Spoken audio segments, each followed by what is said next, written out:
welcome to Pluribus Unum's Fireside Chats. Not as good as FDR's, but hey, it's something.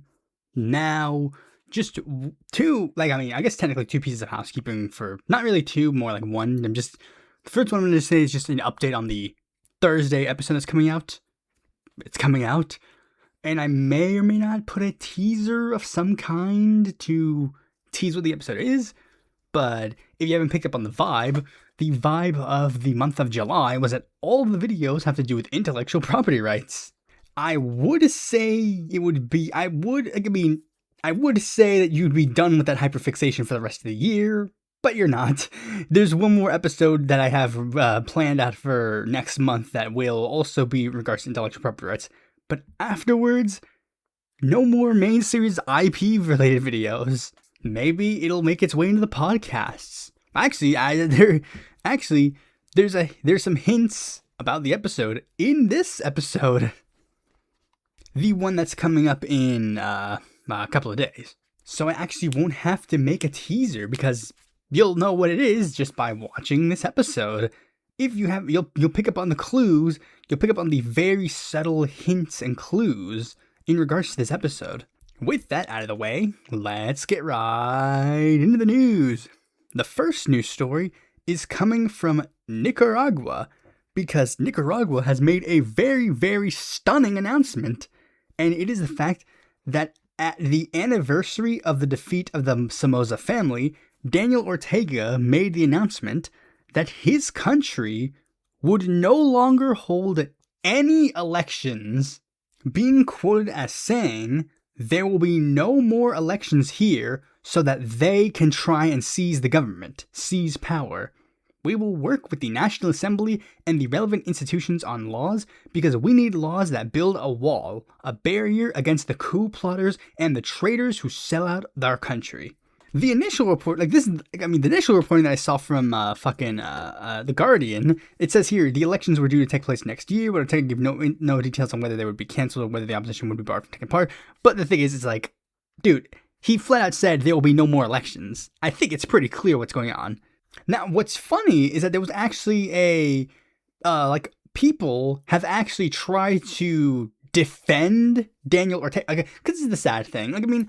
A lot of people on the left online are basically just campists. They're basically just people who just, because of a person opposes the West, ergo they support that person.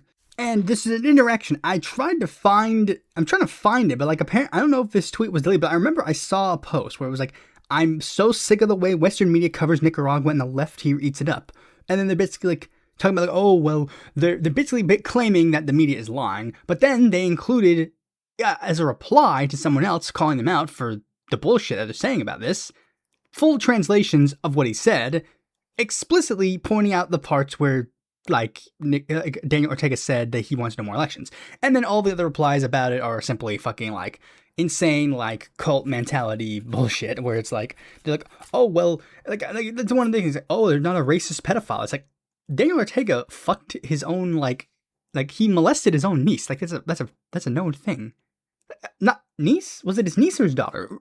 He molested one of them. I know that for a fact. That's a fact. She, fled Nicaragua because that's what happened.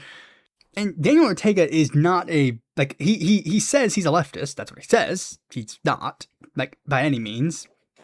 Literally, he tried to cut social services during the COVID pandemic, and then that led to protests against him, which led to people to, his claim of coup plotters are people who protest. This is the problem when it's literally, in this situation for Nicaragua, if Daniel Ortega was not a self-identified socialist, literally everybody would be on the side of the people who were protesting against Daniel Ortega. Literally, and I know this for a fact because almost beat for beat, this stuff happens in other countries that are not run by leftists, and people are on the side of the thing. And it's actually even weirder, because sometimes, even in countries that are ruled by the leftists, have this as well.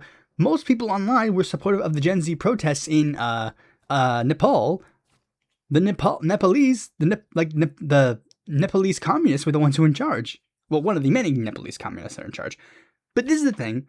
There is one thing that I do need to say. I will say one thing, because this is one thing that cannot be discounted. Because this is the thing. You know my position on Daniel Ortega right now. If you've seen many videos of Daniel Ortega, I'm not a fan of Daniel Ortega. Fuck Daniel Ortega. Daniel Ortega sucks. Daniel Ortega is a pedophile. Daniel Ortega is an authoritarian despot.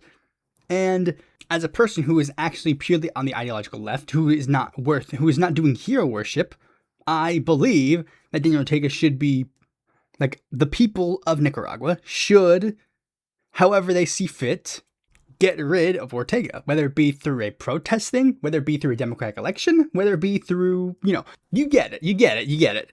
The left should be ideologically opposed to Ortega on the principle of left-wing ideals. Now, be that as it may, there is one element of criticism that Daniel Ortega is doing this, because this is a thing that happens sometimes, a lot, where it's a circular cycle where bad thing happens, more bad thing happens, and then that leads to badder things to happen.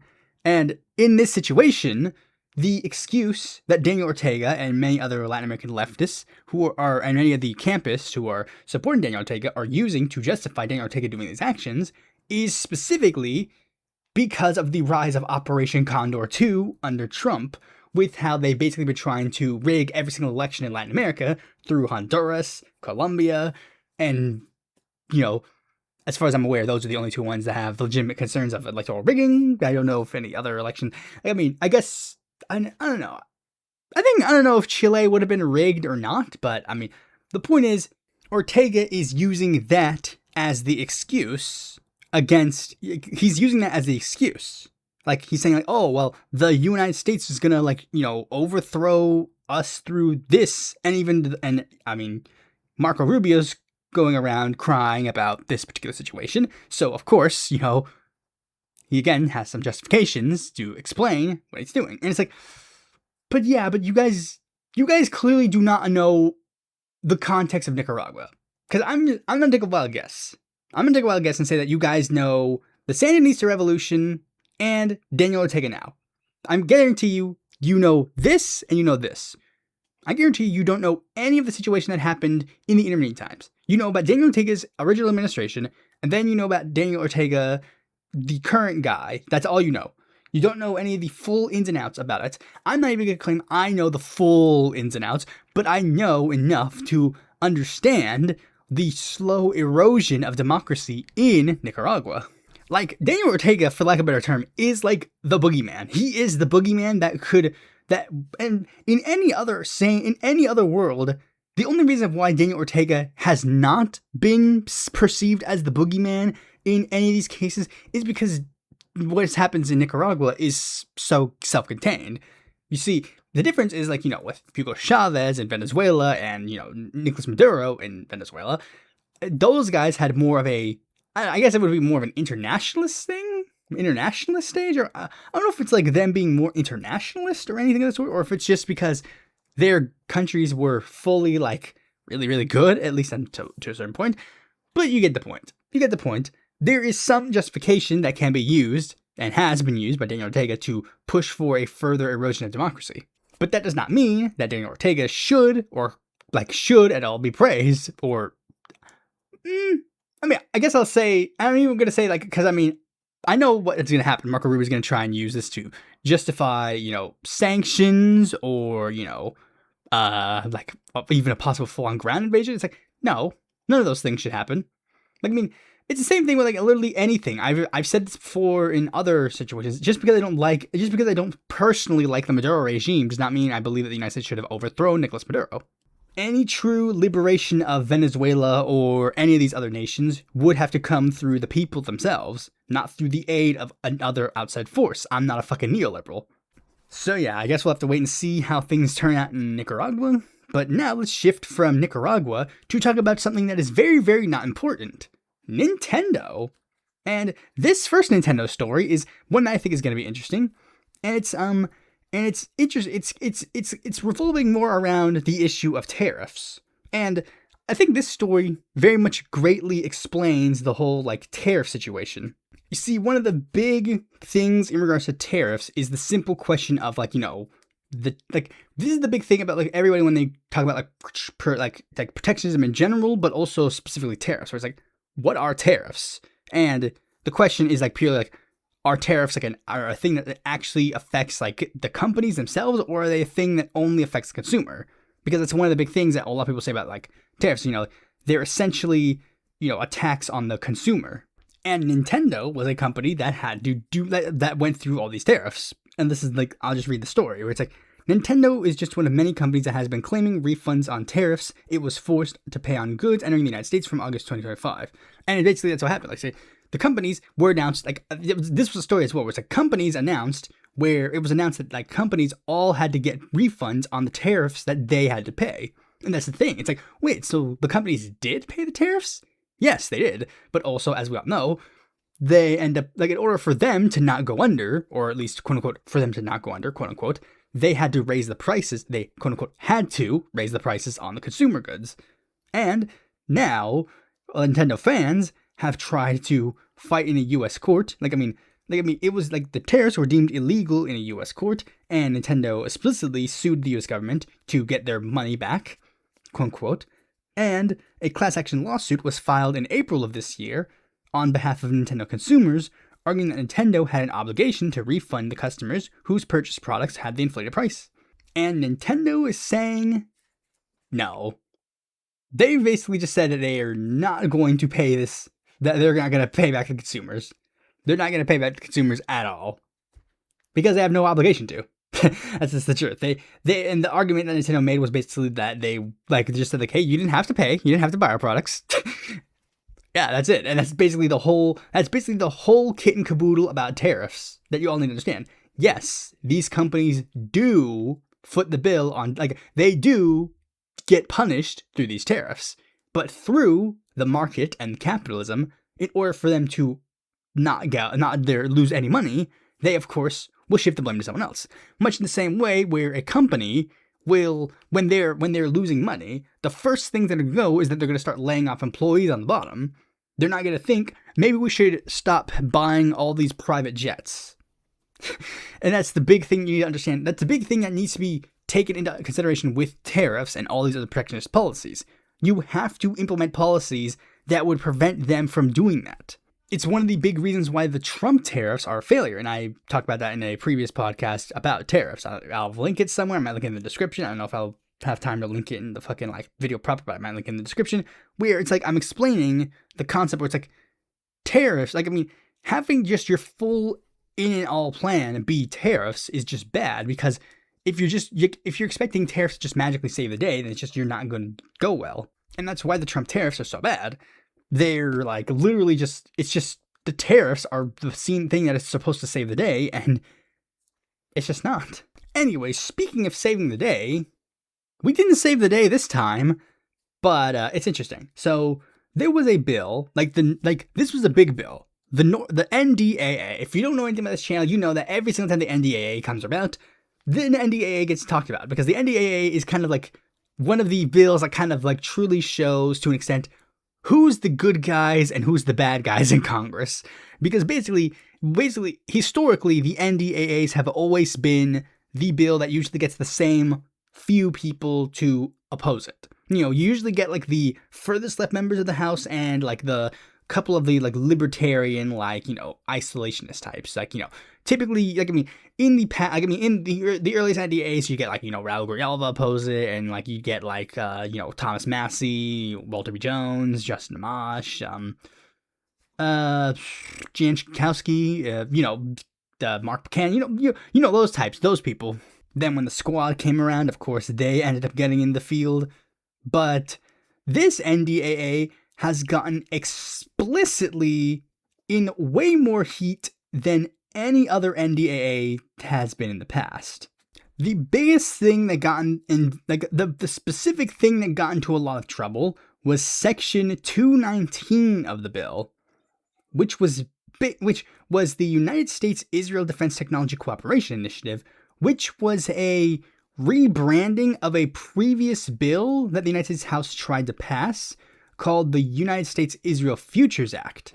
I can't really go full on in depth about all the things about this bill, but even this section is pretty long, but for lack of a better term, it effectively, let's just read this one small part about it on the wiki page. where it was like the United States-Israel Defense Technology Cooperative Initiative would, quote, expand, accelerate bilateral defense technology research, development, testing, evaluation, integration, and industrial cooperation between the United States and Israel. And this would, for lack of a better term, the big boogeyman scare which is like the not necessarily wrong analysis, but the hyperbolic analysis, which is, again, I'm not saying it's a wrong analysis at all, but it's like the bill is literally, it basically effectively makes the United States and Israel fully cooperative in regards to military technology. Like, U.S. military research becomes Israel military research, and Israel military research becomes American military research. The two countries, their military research and development effectively merged into one, with the biggest hyperbolic stance, with like Thomas Massey sounding the alarm, basically saying that this effectively would make, like, if the provision in the NDAA, like, this is the thing where it's like, Massey wrote here, if the provision in the NDAA to integrate, synchronize the U.S. and Israeli military, Section 224, which is what it was called at the time, makes it out of the committee, I'll offer an amendment to strip it from the bill on the floor. We are a sovereign country. That's basically where the right-wing argument is coming from, where he's like saying, like, this is like literally removing American sovereignty over the military, because we're giving Israel partial ownership of the military. AIPAC supports this bill. Benjamin Netanyahu explicitly called this bill his plan, and a group of 14 anti-war organizations, including but not limited to the ACLU, J Street, Code Pink, and Win Without War, urged them to oppose the bill because there's also other parts of the bill where it's like, one part of the bill was like an amendment that, because this one would also like kind of give money to the Iran war broadly. I think there was also like some transphobic part of this bill for some reason. But like the section 219 was the one that got a lot of people's attention the most. And it shows, again, big troubling parts where we see the fact that, unfortunately, it passed, obviously. And despite the fact that this bill was so transparently evil that basically every single Democrat voted against this bill, for some reason, 6 Democrats, like 7 Republicans actually flipped to support nay on this bill as well. Because again, there's the sovereignty argument. But then, magically, 6 Democrats, flipped to support it. Henry Cuellar, Donald Davis, Jared Golden, Vegeta Gonzalez, Adam Gray, and Marie Gluesenkamp Perez. All of which are probably going to end up losing in November. Jared Golden, he's already gone. Well, I mean, he's not already gone, but he's effectively announced that he's not running again. Donald Davis has basically been gerrymandered out of his own seat. And goodbye, fuck you, traitor. I don't know what the rest of them, actually, I think Adam Gray and Marie Perez might lose. I'm not sure, but they're probably on their way out. I mean, the question then becomes what happens next? Because I don't know the full I mean, if we're just going by this, then it's probably going to pass. And yeah, this is probably going to pass. Like, I mean, I could see a lot of the Democrats voting against this bill. Of course, like, we have, like, let me just try to think about this, how many, let's just do a quick, arithmetic. 53 Republicans, obviously, and 47 effectively Democrats.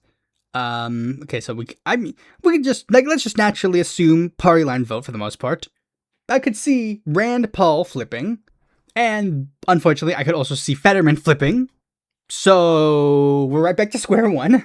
Again, that's assuming that it's purely just going to be those two. That's just assuming that's going to be a basically party line vote, but there's a good chance we know it's probably not. It's probably not going to be a party line vote. There's probably going to be a couple of other Dems that are going to flip. And that's where I would say, just to be a little quick, probably wouldn't hurt to call your senators or representatives. Well, I guess you can't call your representatives. I guess you probably can call representatives, just in case they have to end up sending it back to the fucking, thing. But this is the thing. I mean, you guys can, I can't, because the United States-Israel Futures Act, the original bill that was proposed, was introduced by one of my senators, so I I can't really do shit for this situation. Oopsie doodle. Uh-oh. SpaghettiOs. Yeah. Anyways, let's move on to a different news story, a horse race story, a very rare horse race story, relatively. And it is the situation regarding the Illinois District 4 race. For those who don't know, Illinois District 4 is currently represented by Chuy Garcia. But there was a massive controversy when Chuy Garcia announced that literally at the last minute that he would not be running for the United States House of Representatives, and basically paved the way for his chief of staff to effectively just become the nominee without putting any work into the race. Which led to 3 Democrats to announce that they were going to be running against Patty Garcia in the general election. The mayor of Lyons, Chris Getty, the former executive director of the Latino Victory Project, Mayra Macías, and Chicago alderman from the 25th Ward, Byron Sigcho-Lopez. Byron Sigcho-Lopez was the most interesting to me, and probably the best one, because he was a DSA member. He is a DSA member. And that was a big one. And then it was announced that Byron Sigcho-Lopez and Mayra Macías currently, at this point in time, will not appear on the ballot because they submitted literally the exact number. Both of them submitted 17,304 signatures, which is the legal maximum amount of signatures that you can submit, which is already a bit of a troubling sign. You have a maximum amount of signatures that you can submit? That's a little weird to me. But literally, they both, that's the legal amount of signatures that they were allowed to receive. That was the legal amount that they had to submit. But when they did the tabulations, they only had to have at least 10,816 signatures. So basically the idea is, of course, you'd give or take, a lot of those signatures might end up being considered non-valid. And conveniently, Macías and Sigcho-Lopez both just so happened to literally just eensy-beensy almost make the threshold, but not quite. Both getting a little over 9,000 signatures.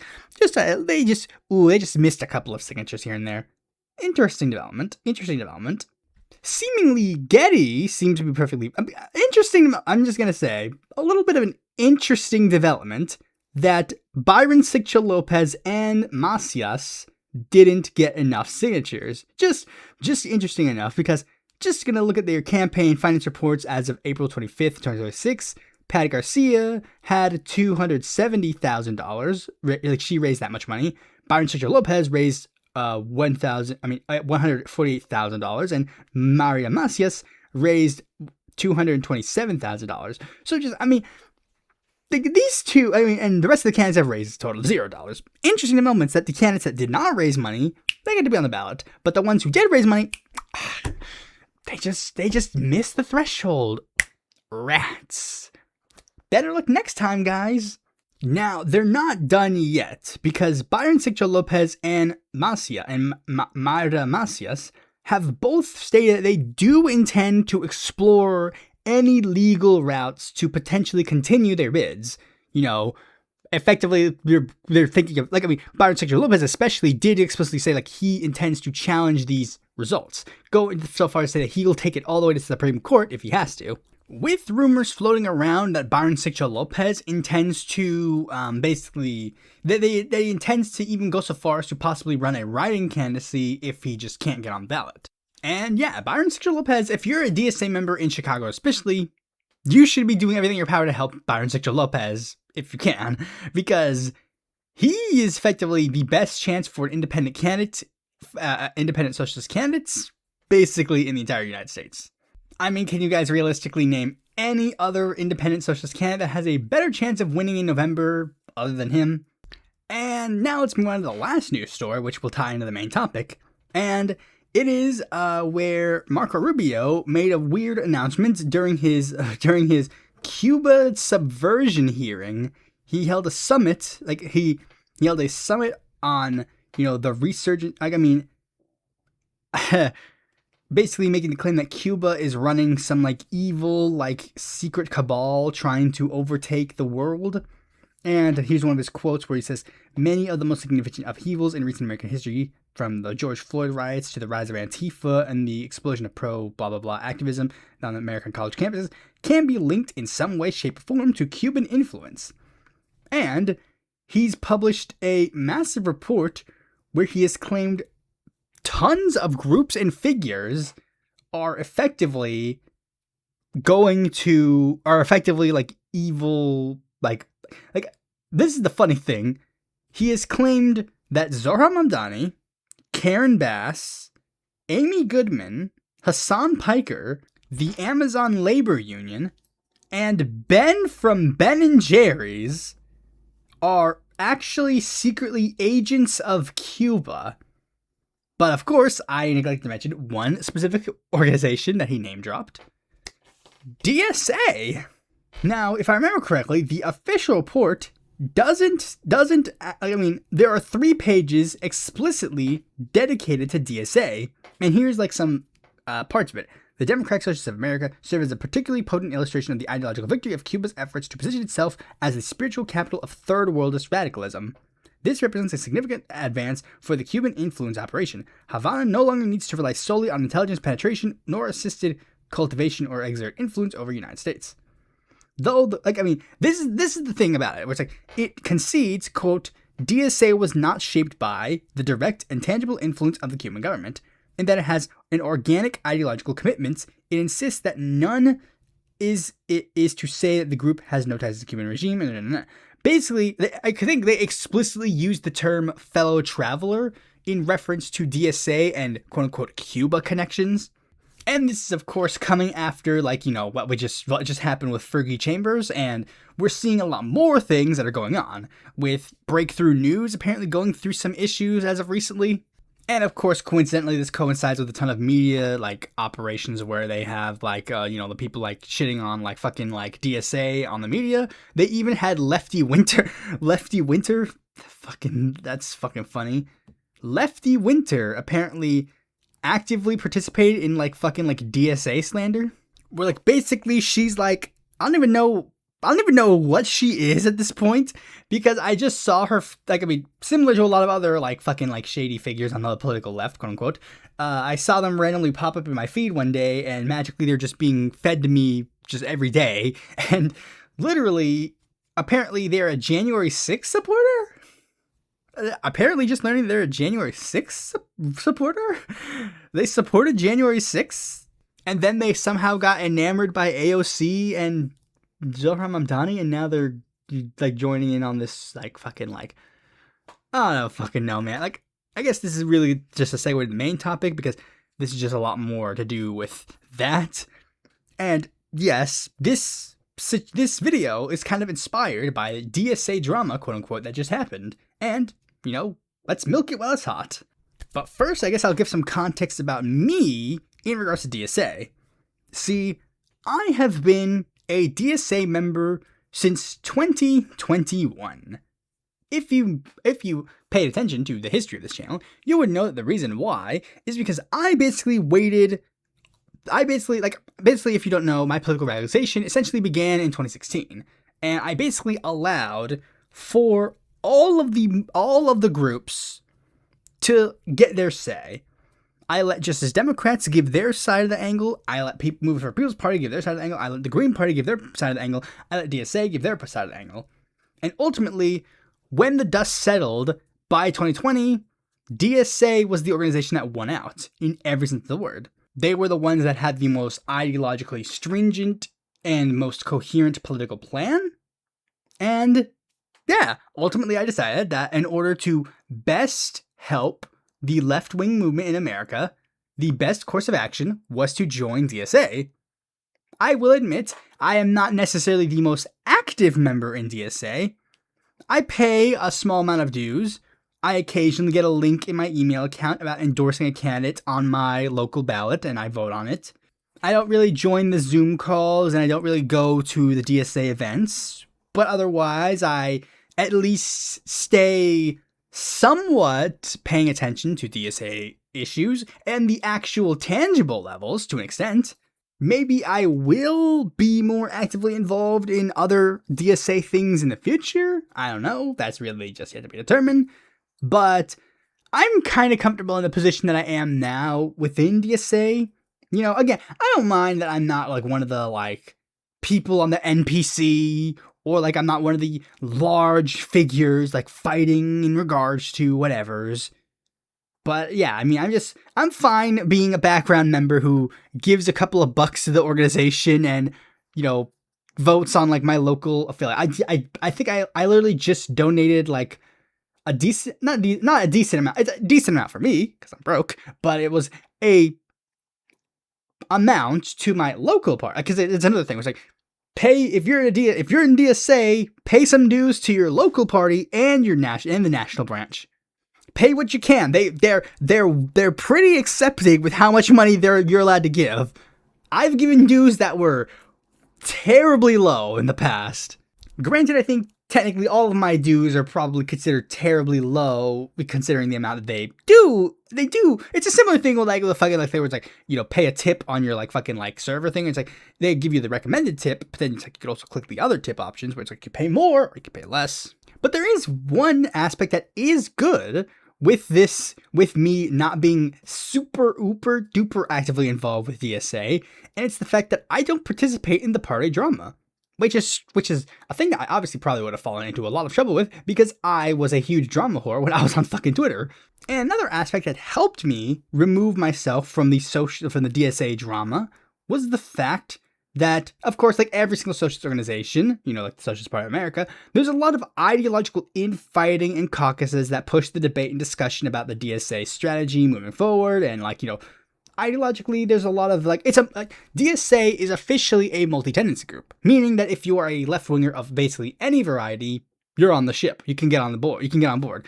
Yes, we have the DSA is a lot more of like the traditional, like it's more of a traditionally, like, I mean, because like the American socialist tradition kind of like ties its roots to like the Debs style to an extent. Like, I mean, DSA is an organization that is the literal child of the Socialist Party of America. So naturally, of course, a lot more of the ideological persuasion comes from that specific angle. But we need to remember, the Socialist Party of America isn't necessarily as purely in this. It's not. I mean, again, socialists come from a wide variety of places, come from a wide variety of you know, places on the socioeconomic ladder, places like immigrants, you know, have slightly different issues. There was, of course, you know, the discussion of labor Zionism in, you know, early socialist history.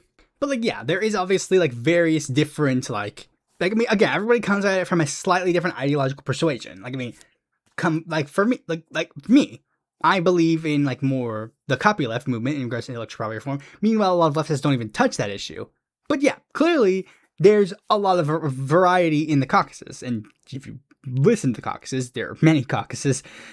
Then yeah, like, I mean, that was the thing about like the caucus drama initially. I think I heard that the caucus drama at one point when I was like trying to join DSA, but then it was just like, what caucus do I join? Or not even necessarily what caucus do I join, but like just you know that they do say, like, I mean, it's not a secret that they have caucuses within the DSA, but then it's like, what are the caucuses? And all the caucus like pages, they're all like slightly different because they're all coming at it from a slightly different way. And when I first read about the caucuses, I got a little too confused to understand it. But now guides have gotten a lot more, at least somewhat more consistent to an extent. I guess it's just because the caucuses have officially like grown, at least some of the early caucuses have grown enough to is like a bit more clear, and like the caucus website, like the caucuses do officially now have like real websites where like they have explicit statements like, here's our policies on X, Y, and Z. And even like as that has become as that has become happening, I still don't really care, because ultimately I think the factional infighting is the detriment of left-wing movements. A lot of left-wing movements in general, just broadly, really don't have like the infighting among different leftist groups is obviously a big problem, but also when you get those leftist groups together, that also lead to more infighting. Like, I mean, the IWW was made with the intention of like uniting all these leftist organizations together under one banner, but even then, some of those like diehards of a particular group of socialists can have issues. And it's the thing, it's like, I'll just read slightly about the DSA caucuses, And I mean, it's just, honestly, none of them really inherently sound bad. I mean, like, really. It literally just sounds like to the point where it's like, we're all just saying the same shit, just like doing a slightly different focus on a slightly different thing. And it's like, guys, you know we could do that, right? Like, we have like 120,000 people. Yes, some of us can go focus on X, and the other ones can focus on Y. Just as long as X and Y do not hurt each other, and we can all unite under Z. Like, I mean, yeah. Like, I mean, just historically, I am generally a lot more of an all of the above person in regards to leftist strategy. I don't really believe, like, you know, putting your, like, entire viewpoint on one specific thing is this. Like, I mean, like, you can't, like, put all your eggs in, like, this one candidate will save everybody basket, nor will you be like, oh, this specific thing will fix everything. No, there's a lot of things. But I mean, broadly, that's a little bit different, because, like, usually when I say that, I'm talking about, like, the left broadly in an entire political sense. Meanwhile, this is, like, one specific organization. So, like, yeah, there is, to an extent, like, slightly more of an excuse to be slightly more focusing on one thing over the other. And, yeah, and I mean, I will say this, like, I mean, for those that don't know, I took the Rose Sorter caucus quiz, where it's like a DSA quiz that gives you caucuses, like gives you the caucus based on your particular viewpoints. And yeah, I'm just gonna, like, I mean, it gave me groundwork as my caucus at the time, and looking at the position doc of groundwork, it's not that bad. But, you know, sometimes I'll retake the quiz and my vibe will shift slightly different, and it will give me someone like Mountain or Socialist Majority. Or in one case, I actually got Redline, which is apparently on the other side of the DSA discourse. So call it a hunch. Maybe we're closer than we realize, and, you know, this ideological infighting is not necessarily helpful to all of us. But as you can see, I clearly do have a slight difference with my audience, because apparently I put that quiz was supposed to come out the same day this podcast episode was supposed to come out, but I guess it's just interesting that I just wanted to post it earlier because I just wanted to, like, have some things there. And I did put, like, it's like, what DSA caucus would you say you're in? DSA right, DSA center, DSA left. And then I put the last option, why mostly fight. And I kind of cheated to an extent because I have 3 accounts on YouTube, and I used one to vote on the one that I would probably identify with, which would probably be, for lack of a term, DSA right. And I used the other one to bolster the why must we fight comrades. But it seems that the vast majority of the people in my, not the vast majority, but like 30% of the people in my audience voted DSA left. I don't know if you guys actually are in DSA left, or if you're just saying that, because I know that, like, I mean, because, like, this is the thing I need to say in the I said in the comments a couple of times when people, like, commented something. It's like, DSA right, DSA left is relative to DSA. Much the same way, it's like, Mayra London is considered to the right of a certain other socialist just because of a slight difference in strategy. Mayra London was a bit more of an electoralist. Eugene Debs was not that much of an electoralist. But again, I just wanted to, like, show this again. So I'm just gonna, like, you guys can't see it, but I'm gonna retake the Rose Sorter quiz right here, right now, again, to explain, like, sometimes the vibe might shift. Maybe I'll get the same one, maybe it won't. How should the DSA engage with the Democratic Party? I'm gonna vote my position on that one, which is third option. I'm somewhat influenced by Trotsky or Kautsky. Not really. Should DSA be Democratic Socialists? Probably not. See, I got Redline this time. You guys can't see, obviously, but you get my point. Sometimes, like, I mean, the vibe would just, sometimes I'll just be like, yeah. Like, sometimes I'll get, like, the vibe is literally just sometimes I get a slightly different one. Again, it's just like, yeah, clearly there's a little bit more similarities between the caucuses than we really have to give credit for. And I mean, like, but, like, again, would I actually join groundwork? No, I don't really care. Like, I mean, even, like, with this, like, fucking, like, thing, it's like, some of this stuff is, like, hyperbolicized. The whole differences between the caucuses it's just really super hyperbolic. And I think it might be kind of intentional with, I mean, you know, again, with some of the stuff that's been going on recently. But, like, I mean, like, I don't really, again, I'm not going to be, like, I mean, even though I would probably be a lot more aligned with DSA right, quote unquote, socialist majority or groundwork, are probably the two caucuses that I would be. If I were to ever join a caucus, it would be one of those two. But then again, I don't really want to. If that's just being real, of those ones. If I ever want to get involved in the caucus drama, like the DSA caucusing drama, I'd probably copy Sunflower Socialists and just make a single issue caucus and just focus on that. And I already know what I would do. I would make a single issue DSA copyleft caucus, just so I would run for the NPC. Like, my single issue would be intellectual property reform being put on the DSA platform, and then afterwards I'll just dip and be done. Either that, or I might go extra edgy and make a Browderist caucus. And yes, even though I just mentioned all this ins and outs and all this other stuff about, like, we can't, brothers, why must we fight? Why must we battle? Why must we blah, blah, blah, blah, blah. Even though I just said that, I'm going to I'm gonna be real with you guys. I'm gonna say two caucuses I'm not a fan of.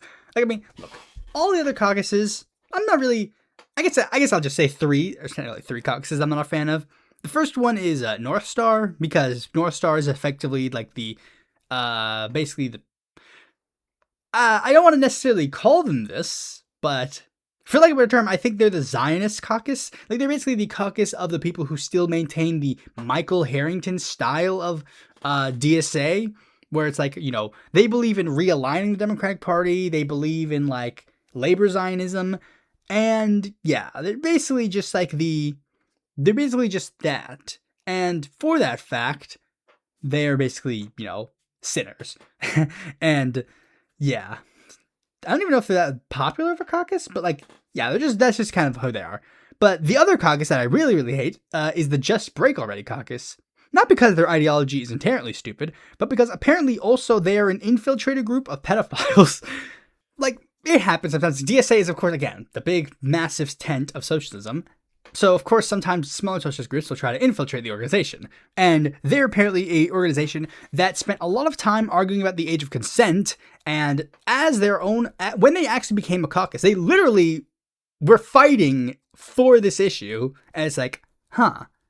But the only other caucus that I don't necessarily like, and I know that some of you guys are probably members of this caucus, and you guys are going to get mad at me for saying it, but I'm not particularly a fan of the Marxist Unity group. And it's because of that one small controversy that happened, where one of their prominent members, Cliff Connolly, made a long doomer post about how Donald Trump was going to destroy America and that we all need to be prepared. But then when people proposed to him, hey, are we going to at the very least try to stop Joe Biden? He kind of just lolled at the concept. But yeah, that's like a minor thing, really, to be honest. Regardless, I'm just gonna, like, I'm done with all that.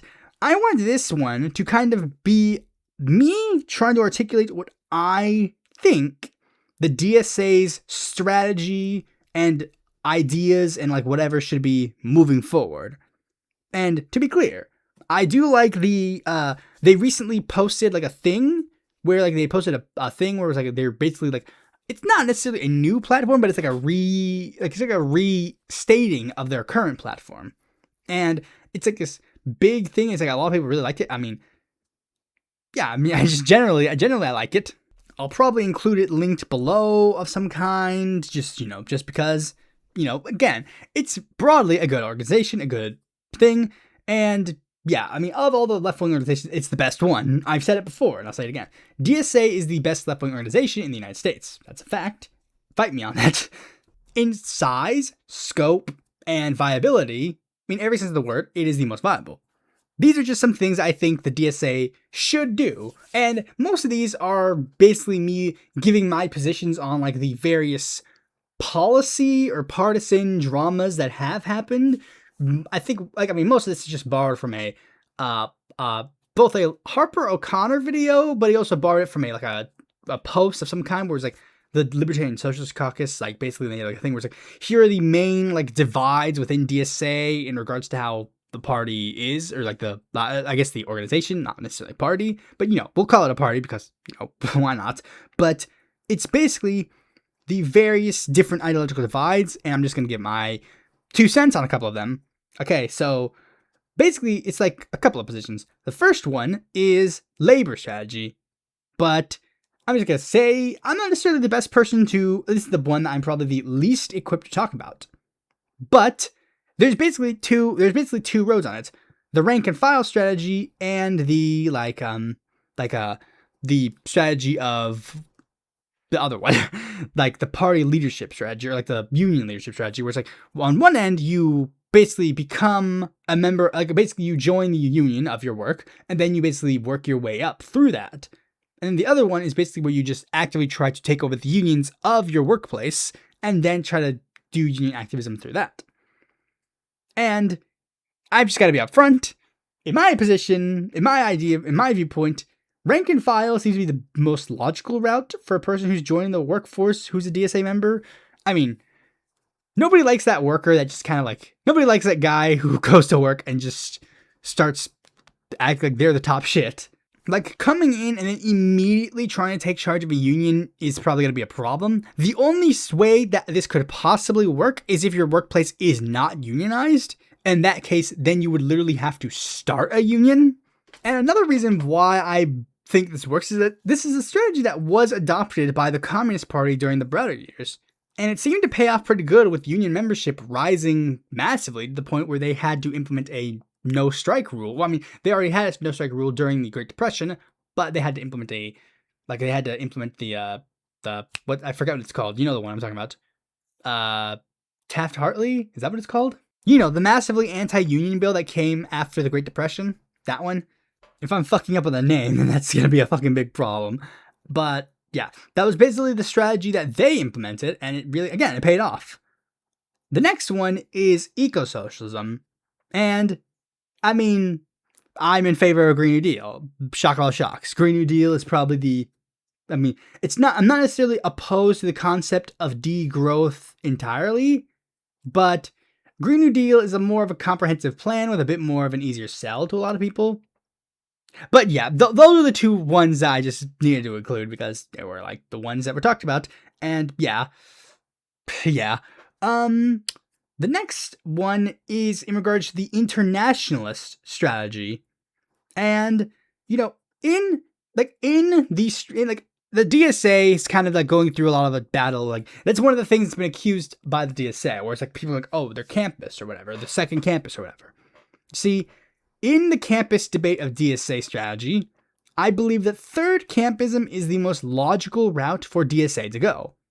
Because for all places around the world, the third camp is the closest to us ideologically. Of course, like not to hyper focus on this part, but like DSA tradition has not necessarily been the most pro-Soviet, obviously, but I mean, not necessarily saying that has to remain consistent. I mean, DSA has not been historically anti-Zionist, and we've clearly changed that to an extent. But there were reasons for those previous foreign policy positions by DSA, and the ones about the Soviet Union do, or at least the second camp broadly, hold up more than the Zionist arguments, obviously. Not necessarily, again, the broadest sense is like really, there is no really, just broadly, the sense of like really dividing the world into these camps is obviously like an inherently stupid argument, but if we were to take the camp argument at its word, then the third camp is the only one that DSA truly can align with. You know, against the imperialism of the first camp and against the imperialism of the second camp. Like, focusing on American imperialism is obviously the top priority for members of an American organization, but sometimes, some can obviously go too far. The unironic second campus usually just have a huge extension of hero worship and contrarianism tendencies that just really don't exemplify the American left, or at least they shouldn't. I mean, we don't have to praise nations because they are anti-West. They can be anti-West for reasons that are not related to imperialism or socialism. Nor do we need, we don't need, that's one of the things, where people say, we need to do this, we need to do this, we need to do this. No, we don't. We don't need to do certain things. We don't need to defend every single socialist experiment that goes on. We can call out imperialist tendencies from the West in these endeavors, but we don't have to wholeheartedly endorse these governments. I mean, for example, Iran is a reactionary theocratic regime. The US government should not be launching missiles against its people. Daniel Ortega is an authoritarian despot. The United States should still remove the sanctions against Nicaragua. And we can, of course, acknowledge the US's foreign policies thus far that lead to these things that happen in the first place. But again, we don't have to wholeheartedly support. That's one of the big problems that just weirdly people don't seem to get. We don't have to wholeheartedly support anybody really. It's the same thing with politicians. We don't have to wholeheartedly support any of our DSA politicians. We can immediately pull the support when we want to. And it's actually the fact that we have that is a big thing that I actually think makes us better than a lot of other lefty, or I guess quote unquote lefty organizations in the United States. The Progressive Caucus will stay with if you're a member of the Progressive Caucus, they'll defend you till the end of the earth. Richie Torres was defended until he voluntarily left the organization. He was not kicked out of the organization. He left the organization. Meanwhile, DSA, we'll literally pull our plugs on any DSA elected when we want to. Danny K. Davis, we primaried him. When Shudi Thanedar tried to cynically use DSA as a way to kind of build himself up, we immediately were just nope, fuck that, you're stupid. DSA should, of course, obviously remain full-heartedly supportive of the ideas of anti-imperialism and anti-colonialism, obviously, but that does not mean that we have to inherently align with, but we don't have to support, anybody. Again, we don't have to support anybody. It's the same thing with, Cuba. It's we support, we support the policies that help Cuba, not because we inherently support Cuba. You can inherently support Cuba because Cuba is not, when I say this, I don't mean Cuba. Because Cuba is not a country that I would say fits into this category.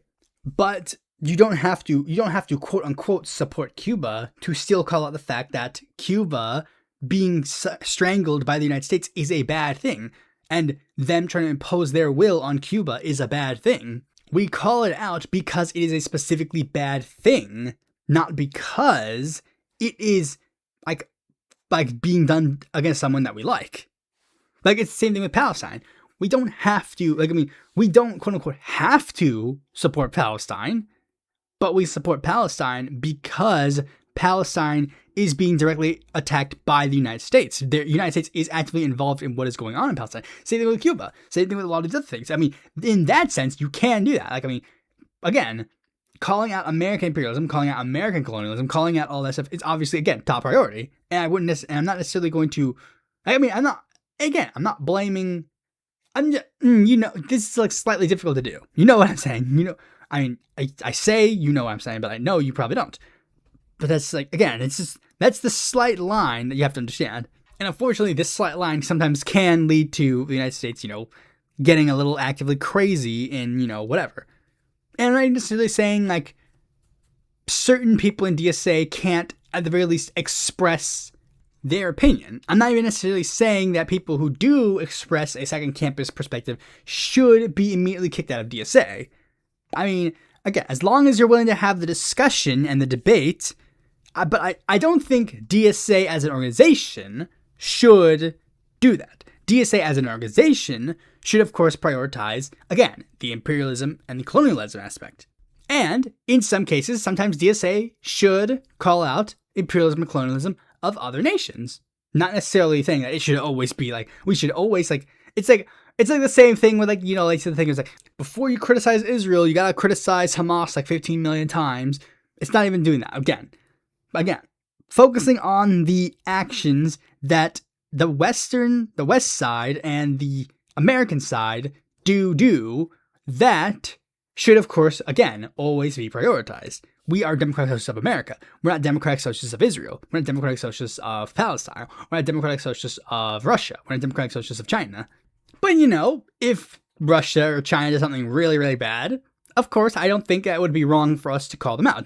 If DSA existed in 1939, I'm pretty sure we would be posting in our newsletters, Hitler is doing fucking pretty bad things. Speaking of, there's one smaller aspect in regards to their Israel-Palestine situation and how they believe on their stance of that. But I really think there's nothing really inherently wrong with DSA's position currently in regards to it. They believe in a one-state solution, yeah, and they advocate for a one-state solution. There's some debate within DSA that that DSA shouldn't have an official position on how Palestine should be continue. DSA advocates for a single democratic state, like a secular democratic state, and it's like they say that some people say that DSA shouldn't It's actually one of the main reasons why there was that big controversy. That you remember that people were like, oh well, DSA is actually 50% Zionist because it was a vote where it's DSA implemented this as a part of their official party platform. But then many people actually pointed out that many of the people who voted against that one was because that bill was specifically made to explicitly state that DSA supports a singular democratic state. And they say that DSA, or any American organization for that matter, should not get to dictate what Palestine does after they're liberated. Now, again, I don't think it's necessarily a bad thing. I don't necessarily think that it's a bad thing for DSA to have officially in their stance that they believe that DSA should. Not that they believe that Palestine should do something. It's like the same thing. It's they believe. It's like saying that they, of course, if they could snap their fingers, they would want Palestine to be a socialist Palestine. Obviously, that is what they would want to do. Much the same way, I'm pretty sure DSA would believe that every single country should be socialist. That we believe that the socialism is the best political ideology to help everyone around the world. And in that sense, I would say that a singular democratic state, a singular secular democratic state, would be a bit better at the very least to try. I know that the radicals on both sides of the aisle, radical Zionists, probably would never really be subsided no matter what happens, but at the very least, it would quell any issues of possible, secular states are better than not secular states. Sorry, not sorry. But again, let's focus on the party strategy. And in regards to the party strategy, I am in favor of what is called the dirty break. Ultimately, I think that DSA should become an independent political party, and steps should be made to get there. Clearly, my position has changed. If you know my history on this channel, shocker, I believe that a third party should happen. But, of course, you see that I have, mellowed out a little bit. And this is the thing. And this is one of the parts where it's, mellowed out. Where it's, in the short term, running as Democrats is effectively the only option that we have to have immediate, to have immediate gains for the people. To at least make some gains. I'm not holding out the Harrington North Star analysis of we can save the Democratic Party. I've made it's abundantly clear that the Democratic Party itself has no intentions of ever making a full massive change on their on their itinerary. That's never going to happen. Maybe we could change the Democratic Party ever so slightly. We are seeing some of that now with the Democratic Party now having to at the very least play lip service to various issues like Israel. That is a thing. But again, clearly the fact that they haven't officially really severed the Zionists out of the organization and are in fact actively trying to purge us from the organization shows that clearly the dirty break is probably the best strategy. It's a contrast to the strategy of the clean break, where they literally just say let's just do this shit now. But again, in the short term, this is just the only route we have. Running as Democrats is the only way that you can get elected. In America, Democrat or Republican, pick one. Those are your only two options to get elected at this point. Everybody likes to point out oh well, but other parties. Yeah, I know that Morena rose. I know all these other third party agreements. I've paid attention to these third party experiments for years. I know this fact, and I know that unfortunately there are problems, and unfortunately we need to actually take steps. And this is the problem. This is the one problem that I will say. This is the one specific problems that I do have. My specific framework is that through the Latin American countries, Mexico. Again, I mentioned it before, Morena, and DSA has actually pointed out that Claudia Sheinbaum and her rise in Mexico is a thing that they kind of want to implement. And it's yes, AMLO and Sheinbaum's strategy in Mexico is the best strategy for us to.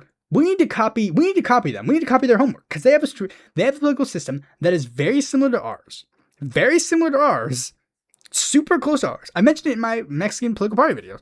They have a two-chamber legislature. Supreme Court, federalist system, and yeah, they only have slight differences, and those slight differences make it so that third parties are more viable. My one problem with the DSA electeds currently is that they need to do something to actually continue to actually make. My one problem is that the DSA electeds should do stuff to try and at least prioritize some form of electoral independence. Like, I mean, on one end, here's some ideas I have. I mean, one is socialist caucuses wherever DSAs are elected.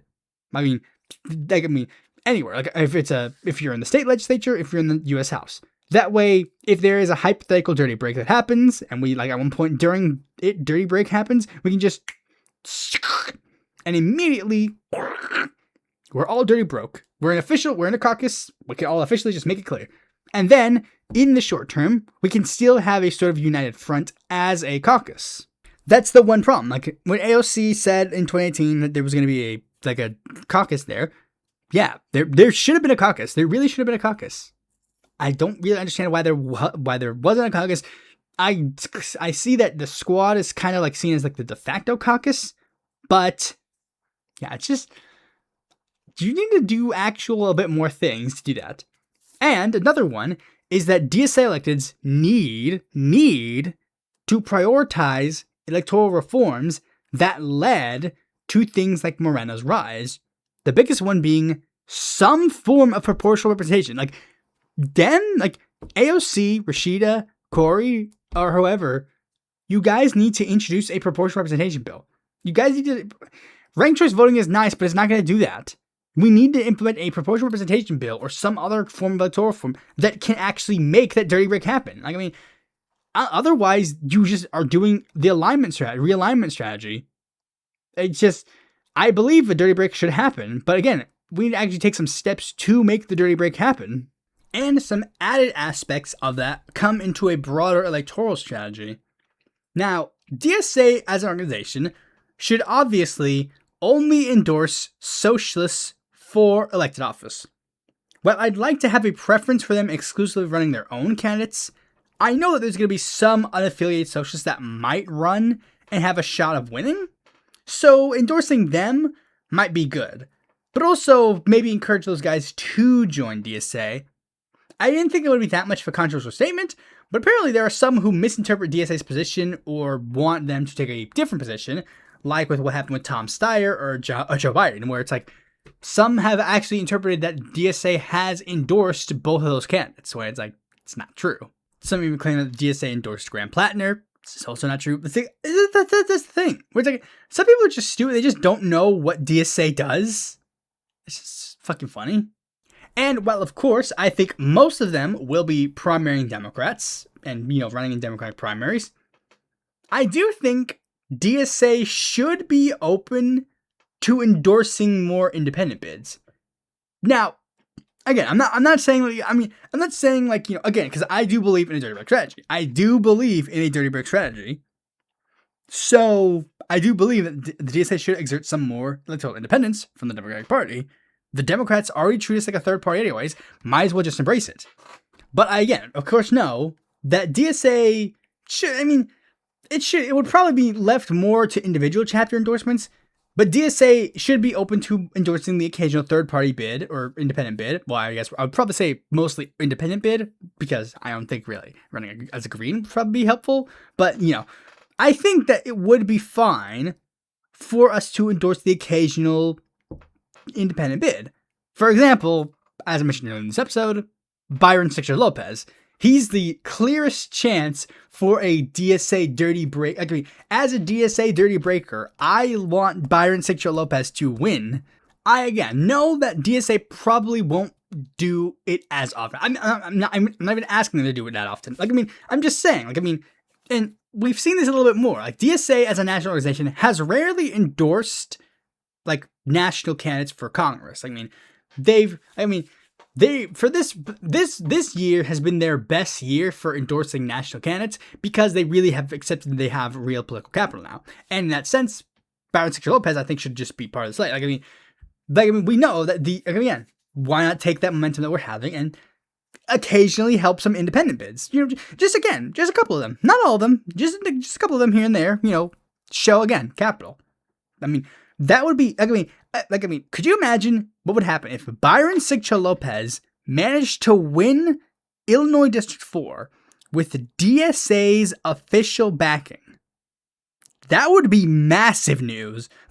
Zohar Mamdani is good news. All these other socialist wins are also good news. But Byron Sigcho-Lopez would be massive news. No, I'm saying all this even though, as of right now, it's not really going to be a helpful issue to do now. But if Byron Sigcho-Lopez gets back on the ballot, DSA needs to immediately endorse him. I would if getting national organization to endorse Byron Sigcho-Lopez would be the most important thing. I want them to do that. That's my big bread and butter. Big bread and butter. But then the question comes, what if we lose? Well, my position is pretty clear. I do not believe that DSA as an organization should endorse lesser of two evils. I don't necessarily believe that, the DSA can make recommendations for specific not so bad candidates every once in a while. Fine. But aside from broadly emphasizing how bad the Republicans are, period, there's no real need to make explicit endorsements for Dems barring specific situations. Now, individuals within DSA can have their own opinions, and that sometimes can lead to debates and discussions as well. In the past, DSA has actually debated endorsing presidential candidates, because if you actually pay attention, DSA hasn't actually endorsed that many presidential bids. They endorsed Jesse Jackson's 1988 bid. I don't know if they endorsed his 1984 bid. They endorsed his 1988 bid. They flat out ignored Larry Ogren running for president in 1992. Then in 2000, there was a bit of a DSA debate in regards to what to do in the general election. In that election, it was more just talked about with DSA people because there was the thing. It's there were three people that were running: David McReynolds, Al Gore, and Ralph Nader. There was a debate basically between should DSA officially endorse any of these three people, and they had reasons for each of these ones. But then ultimately DSA decided to not endorse anybody and just left it to individual members to basically say, hey, you guys do whatever you want to do. I guess it would just be, I would just like more of an explicit anti-endorsement. You know me, I bit the bullet in 2024 and made myself loud and proud saying, hey, in this particular situation, we gotta do that. And if DSA wants to do that in very specific circumstances, that's one thing. I don't think DSA as an organization should. It's the same thing. When Biden beat Bernie, DSA basically just said, good luck. And just emphasized Trump sucks. And then everyone was saying that, how dare you not endorse Biden? It's well, why would they endorse Biden? They're Democratic Socialists of America. They have no reason to endorse Biden. He's not a socialist. And again, similar thing I said was Cliff Connolly near the beginning. It's yeah, he didn't have to specifically say, I endorse Joe Biden. But he just could have emphasized, Trump is bad. And I guess he technically did. Again, that's why I'm not necessarily that mad. I just didn't like the smugness of his attitude or whatever.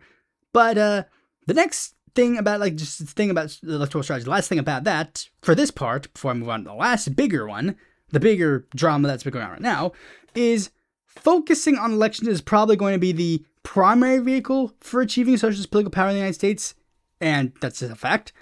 But it shouldn't be the sole thing done. I've read a little bit about the counter-power strategy, and I'm not necessarily, throwing that out.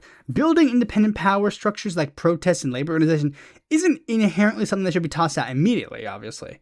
But I'm just saying, I guess DSA is more of an electoralist organization. But speaking of electoralism, there's one big question about DSA in regards to electoralism that has been floating around online. That's been getting a lot of attention, and it's a big one. 2028. What is their 2028 strategy? Now, the first thing I'll say is this. One thing they gotta emphasize, one thing they gotta really, really get in touch on, May Day 2028. May Day 2028 is basically gift wrapped for DSA to become an actual viable political force. Not necessarily to make them an actual viable political force, they already are, but my point is, May Day 2028 is a big deal, and they should definitely get involved in it. But That's clearly not the biggest part of what everybody's talking about. It's, of course, their strategy in regards to the 2028 presidential nomination. And I'll just say it. I personally think that DSA should pressure AOC to run for president and endorse her for the Democratic nomination. Another thing about this is that I think that DSA should put the AOC endorsement to an all-member vote like was promised at their latest convention.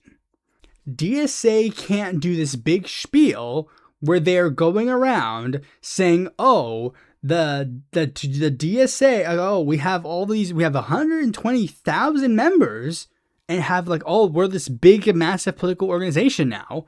You can't do that. And then immediately go, we will just not allow these members to participate in the most important decision of the organization's lifetime. DSA has endorsed presidential bids in the past. DSA members have run for president in the past. But AOC's 2028 presidential run is for better or for worse, in fact, in some cases, I would say better and for worse, the culmination of a 10-year-long socialist experiment in America. And literally anything else would be a complete waste of time. Like, I'm not saying that DSA cannot condition her endorsement on the promises that she'll prioritize certain policies. But the fact of the matter is, if DSA doesn't run, unless there's a secret pressure campaign for Rashida Tlaib to run, there's no one else that will be running, and no one who will be better than her.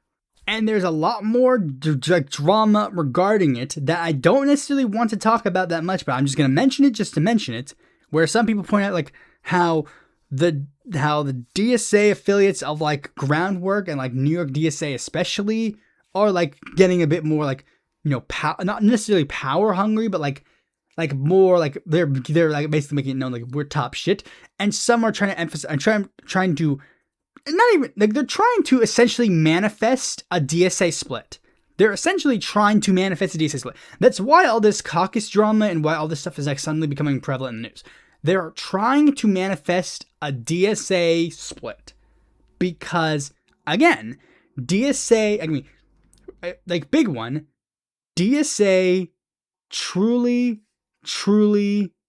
is officially becoming a actual viable threat in America. That's a fact.